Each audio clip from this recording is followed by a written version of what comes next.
नमस्कार प्यारे बच्चों, आज हम संस्कृत में पाठ 5 का अभ्यास कार्य करेंगे। सबसे पहले है संस्कृत भाषा में डैश लिंगों में डैश वचन होते हैं। तो बच्चों, हमें यहाँ पे विकल्प दिए गए हैं 2, 3, 3, 3 और 3, 3, तीनों और 3, 3। तो बच्चों, हमें पता है कि संस्कृत में 3 लिंग होते हैं। तो संस्कृत भाषा में तीनों लिंगों में और वचन कितने होते हैं? वचन भी 3 ही होते हैं, एक वचन, द्विवचन और बहुवचन। और लिंग स्त्रीलिंग, पुल्लिंग और नपुंसकलिंग। तो हमारा सही उत्तर क्या है? तीनों और 3, 3। इसके बाद है जो शब्द न तो स्त्रीलिंग है और न ही पुल्लिंग, वे डैश कहलाते हैं। तो ऐसे शब्दों क्या कहते हैं? नपुंसकलिंग। इसके बाद है पुष्पे शब्द पुष्प शब्द का द्विवचन रूप है। देखो, पुष्पे पुष्प शब्द है, द्विवचन जिसमें एक ही मात्रा होती है, तो ये स्पष्ट है कि ये द्विवचन रूप है। आगे है पत्रम शब्द के बहुवचन के लिए शुद्ध रूप पत्राणि है। शुद्ध रूप क्या है? पत्राणि, क्योंकि हमें पता है कि जिन शब्दों में त्रय होता है, श होता है, अक्षय होता है, ऐसे शब्दों में न की जगह आणी होता है। आणी की जगह क्या होता है? आणी। तो बहुवचन रूप क्या हुआ? पत्राणि।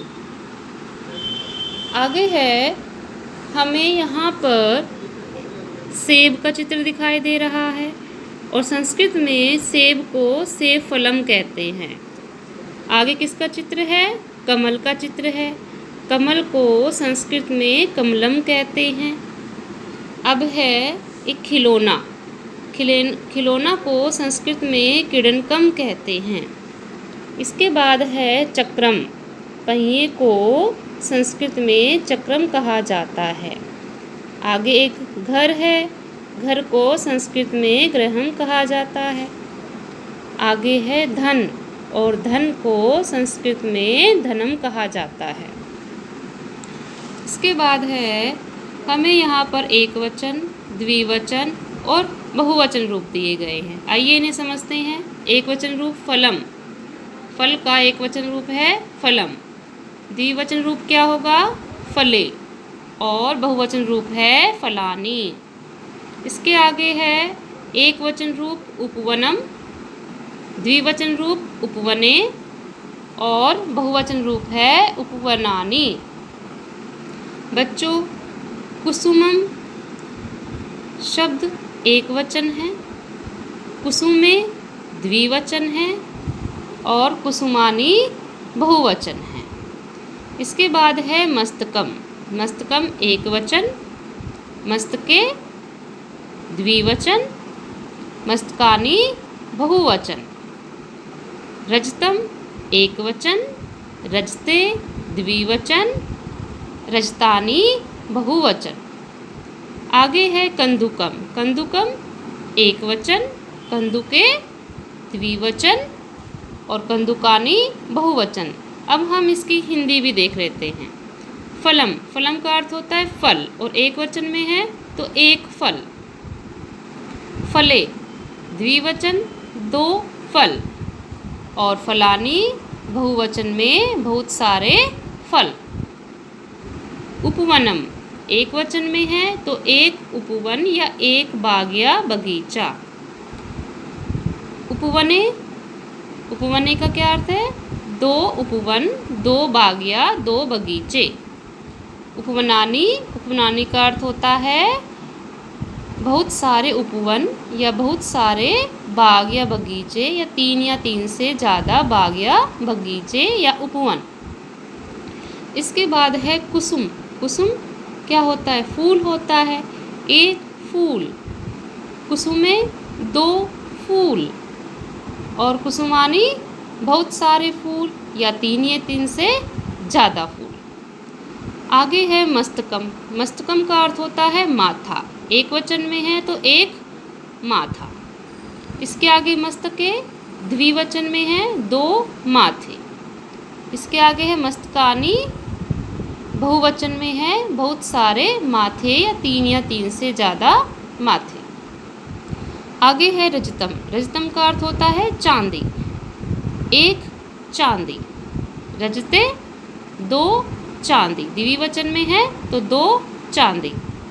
और रजतानी तीन या तीन से ज़्यादा चांदी या बहुत सारी चांदी। आगे है कंदुकम। कंदुकम का अर्थ होता है गेंद। एक गेंद। एक वचन में है तो एक गेंद। इसके बाद है कंदुके। द्विवचन में है तो दो गेंदे। कंदुकानी तीन या तीन से ज़्यादा गेंदे। बच्चों अब हमें यहाँ दिया गया है कि नीचे लिखे शब्दों को मैं से जोड़िए और लिखिए। हमें माँ से जोड़ना है। पहले शब्द है गरल। गरल में हम माँ हलंत जोड़ेंगे, क्या बन जाएगा? गरलम। क्या बनेगा? गरलम। इसके बाद है अस्त्र। अस्त्र में हमने माँ और हलंत जोड़ा, क्या बना? क्या बना? अस्त्रम। इसके बाद है नगर। नगर में माँ और हलंत जोड़ा, क्या बना? नगरम। इसके बाद है व्यजन। व्यजन में माँ हलंत जोड़ा, क्या बन गया? व्यजनम। आगे है गगन। गगन में हम माँ और हलंत जोड़ेंगे, गगनम। इसके आगे है हिम। हिम में माँ और हलंत जोड़ा, क्या बन गया? हिमम। अब बच्चों इनके अर्थ भी जान लेते हैं। गरल से हमारा शब्द बना गरलम। गरलम का अर्थ होता है जहर। अस्त्रम। अस्त्रम का क्या अर्थ होता है? हथियार। आगे है नगरम। नगरम का अर्थ क्या होता है? नगर। व्यजनम। व्यजनम का अर्थ होता है पंखा। और गगनम। गगनम का अर्थ क्या होता है? आकाश। और हिमम का अर्थ होता है बर्फ। अब आगे बच्चों हमें चित्र को देखना है और उसके अनुसार उनका नाम लिखना है। और हमें ये भी ध्यान रखना है कि चित्र एक वचन या द्विवचन या बहुवचन के अनुसार है या नहीं। तो सबसे पहले है पुस्तकानी। पुस्तकानी का क्या अर्थ होता है? बहुत सारी पुस्तकें। और हमें चित्र में भी दिखाई दे रहा है कि यहाँ पर 3 पुस्तकें हैं, तो ये बहुवचन में है। तो बहुवचन में पुस्तक का क्या रूप होता है? पुस्तकानी। अब यहाँ पर फूल दिए गए हैं, 2 फूल दिए गए हैं, तो द्विवचन में फूल को क्या कहते हैं? पुष्पे। क्या कहेंगे? पुष्पे। देखिए एक ही मात्रा और पुष्प में एक ही मात्रा लगेंगे तो द्विवचन रूप बन जाता है। इसके बाद है यहाँ पर बहुत सारे वृक्ष दिए गए हैं। एक वृक्ष होता है वृक्षम। तो और यहाँ पर अब बहुत सारे वृक्ष हैं, तो वृक्षाणी। क्या बनेगा बहुवचन रूप? वृक्षाणी। बच्चों अब यहाँ पर हमें 2 गेंद दिखाई दे रही हैं और गेंद को संस्कृत में क्या कहते हैं? कंदुकम। और 2 हैं तो बहुवचन रूप द्विवचन रूप में क्या आएगा? क्या आएगा द्विवचन रूप में? कंदुके। अब है पत्रे। पत्रे को क्या कहते हैं? 2 पत्ते। क्योंकि यहाँ पर 2 पत्ते दिखाई दे रहे हैं तो संस्कृत में इसका रूप क्या होगा? इनका नाम क्या होगा? पत्रे। 2 पत्ते।